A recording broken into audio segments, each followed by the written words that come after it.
Hi guys, this is Eddie Bravo here with a little tutorial on EBI Overtime Rules. It's actually really simple. It's a lot like extra innings in baseball. It's a lot like free kicks in soccer. It's a lot like in college football where each team has a shot to score. Me and Victor here, we go into overtime. We go 10 minutes and there's still no submission. So right away, we both get a shot at each other's back, or we get a shot at the armbar position, also known as spider web. So I'm gonna get a shot at his back, and we're gonna start just like this. Me sitting on my butt, I got 2 leg hooks in, just like that. No body triangles, you gotta earn that. We're just starting with 2 leg hooks and a seat belt, an over-under, and this guy's gonna have both hands. He's got his defense on point and he's ready to go. This is how we start. I'm going to check to make sure you're ready, your defense is ready, and the offense is ready. And then we're going to start live. And then we go for it. I'm going to try to submit him. He's going to try to escape. What constitutes an escape? Well, from the back, it's still live here, obviously. It's still live if I lose both leg hooks, but I still have the seat belt. It's still live. I'm still on his back, even though I lost both leg hooks. If I transition to this position, spider web here, it's still live. The time is still going, still live. If he pulls his arm out here, now it's over. The time is over. You time that route. You time his escape. All right. If I go from here to here in this truck position here, it's still live. It's still live. If I lose this hook and we're here, if we're in side control, it's not live. It's over. The back to side control is an escape. Also, the back to mount. Let's say he escaped here and I end up mounting him. It's over. The time is over. The only time it's still live is if I went from the back to side control or mount with a submission, deep submission. For example, if I go from the back here and then I turn it into an arm triangle here and I get him to mount, it's still live. As soon as he escapes, it's over. Some argue that why not let it go? The mount's still a dangerous position. These are time constraints. These are TV issues. All right, we have to end it somewhere. We could keep it going in side control, but then the overtime rounds just become longer and longer. All right, you get the back or you get to choose. It's up to you. You choose. You can choose the spider web position here. You can control the leg here. You could start just like this. You can hook here if you want. You want to hook here and start right here? You can start right here as well. The defense, you're allowed to put a figure 4 in like that, or you can put a gable grip if you want. If that's what you'd rather do. Or you get your full defense. I got my hook. I get a hook. I can cross my feet and I can control this leg and we start from here. You can put either hook in. Doesn't matter to me. All right? You don't have to choose spider web. Those are the 2 choices. Spider web and the back. Everybody agrees that the back is the best position overall in all of jiu-jitsu. So that's what this is about here. We start here. All right? If I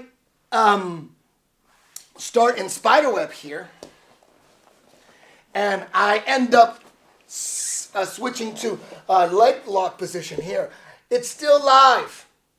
It will be live as long as you maintain the saddle position here, also known as honey hole or 411. It's also live if we're somehow turn it into this. If we're still here, this is known as a game over. This position, it's still live. He has to escape. If I got to this position from spider web or the back uninterrupted, I got right into it, it's still live. All right?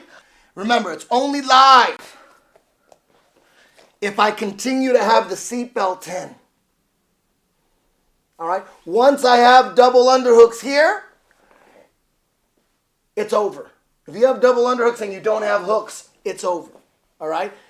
It's only live if I have the seatbelt. If I have both leg hooks in here and I have the other, it's live here. I got my leg hooks in. But if I have one leg hook in, it's still live. It's still live. If I have no leg hooks in and I have the double under, it's over. It's a wrap. All right? If I start here and you trap my foot and I go to the back, it's still live. If I transition to the truck, here, this is still live. If I go back here, it's still live. If I go back to an arm bar, it's still live. As soon as he pulls out his arm, it's over. All right? One thing I want to make clear is going from the back to the mount is going backwards and time will stop. But you have to be in the mount and be in a safe position. If you're being threatened at all, let's say we're here and he's about to turn to the mount, he's about to face me, and I put him in a triangle here, it's still live. All right, so if you're escaping by giving up the mount, you got to make sure that, or going to guard here, or letting me go to the mount, you got to make sure that I didn't throw a triangle on or any kind of other deep submission, like maybe right to an arm bar. All right, so the escapes have to be clear and safe. And you could tell within 1 second if you escape in the mount and the arms are tight, there is no submission in sight, I'm going to call time. EBI 6, we tweaked the overtime rounds just a little bit. We're focusing a little bit more on the submission. If after 3 rounds it's still tied up, maybe all 3 rounds were escapes by both of you, then we add up all the escape times, and the fighter with the quickest escape time combined wins. We only go to that if you go 3 rounds. You can't beat your opponent. Let's say in the first round of overtime, both competitors got a submission. It's over right there. Whoever got the quickest submission, it's over. We're not going to go a second and third round. Let's say the first round in overtime, both escaped. We add up those times just in case, all 3 rounds. But in the second round, both got a submission. Right there, we end it with whoever got the quickest submission. That first round of escapes are irrelevant. The only time the escape time becomes relevant is if all 3 rounds are tied up due to escapes. Then we go to the quickest escape time. But in any round, if there's a submission in any one of those rounds, it's going to be over 2 ways. Either one guy got a submission and the other guy didn't get a submission and it's over and it's clear, or both got a submission and we end it right there with whoever got the quickest submission. So basically, in overtime, as soon as someone gets a submission, it's over.